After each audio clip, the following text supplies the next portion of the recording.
Get ready with me in Mykonos, Greece while we talk about self-sabotage as an artist, creator, entertainer, whatever you want to call it. I think a common type of self-saboteur in the arts and entertainment world is the person who gives up on themselves at the very end of their creative process because they know it's going to work out for them, which sounds insane, so hear me out. Why would you give up if you know you have it?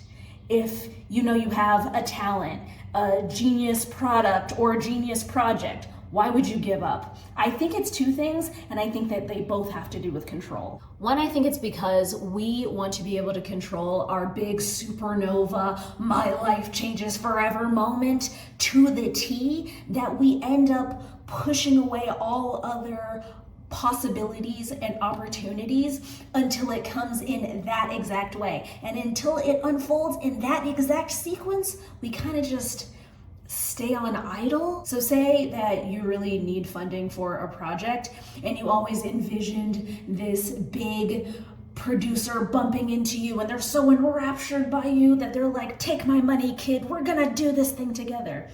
But instead you bump into instead you have some random back and forth with some actress on Twitter. Think like a girl who could get anything greenlit with her name at this point. Some it girl like Florence Pugh or Keke Palmer, right? You'll have some back and forth. She loves your idea and she wants to be a part of it. Or you apply to a grant that has nothing to do with your project, but you know that you can knock out whatever they need you to do really easy. The task is really easy for you, and you win. What are you gonna do? Say no to free money and Florence Pugh and Keke Palmer just because you didn't bump into the producer who made your childhood movie or your childhood favorite movie in the Jackson, Atlanta airport? It doesn't make sense. And also, you never know who's watching you. You might get 10 views on something, but hey, one of those views could be Beyonce from her burner account. I don't know. That's why I always say put your stuff out there. And speaking of which, if any it girl actress or whoever wants to make a romantic dark comedy starring two black girls, then let me know, because I got a script for you. When the strike is over, I got a script for you. A script. It sounded like I said strip. Get it together. And this is the part of the video where I drag myself, because I don't want to say that, I've suddenly realized, because I've always kind of known that my life would look a little bit different than, say, my family's life.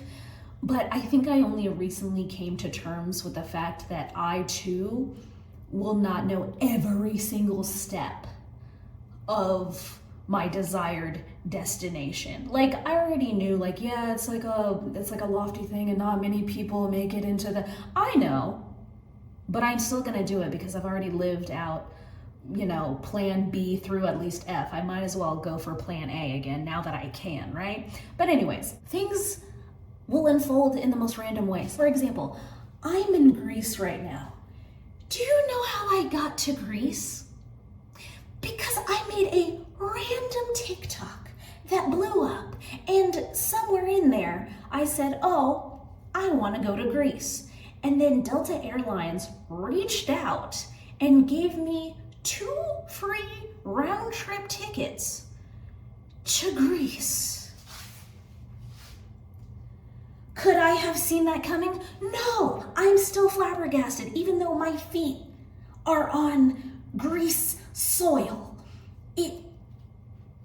Insane. So I need to take that too into my own career life. The other reason why people quit right before it works out for them is because it requires people. It requires putting yourself out there and potentially looking like a big cringy loser, which is probably going to be another video that I make, because it's only cringe until it works out. So like, people always try to dog on the whole Aaliyah core thing, but now she is in magazines. She is walking at Fashion Week. It's working out for her, you know? It's always the same with artists who, you know, take a huge swing. It's weird until they like get some clout for it, you know? Well, all of this requires you to step out of your talent bubble. So you're a really talented painter, but you don't know anything about trying to market yourself on social media, or you don't know how to set up an online shop so that you can sell your prints, and it's just really, really overwhelming. So you quit on yourself.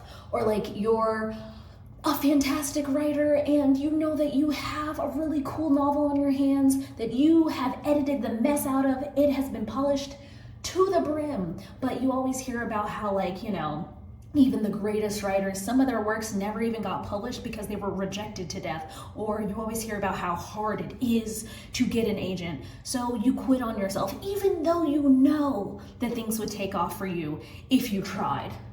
But trying means that you also have to allow other people to see you try, and allow other people to see that you are once again in the beginning stage of something, even if you're really advanced in another area of your craft. You know, you have to allow yourself to make mistakes and ask people for help. And you can't predict how every single thing is gonna fall into place. But when you don't try, you can pretty much predict the near future and how you're gonna feel, and you don't have to acclimate to a new way of being, but you also don't get to live your dream. So, how do people do full get ready with me's where like their face is done? How I feel like I have nothing else to add to this. Like I feel like, yeah, I don't have anything else.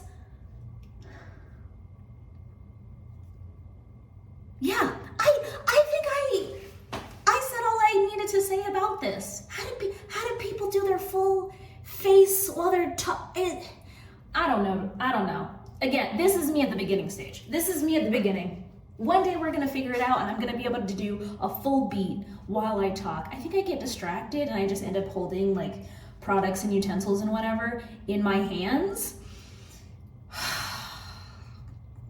It is what it is, guys. So.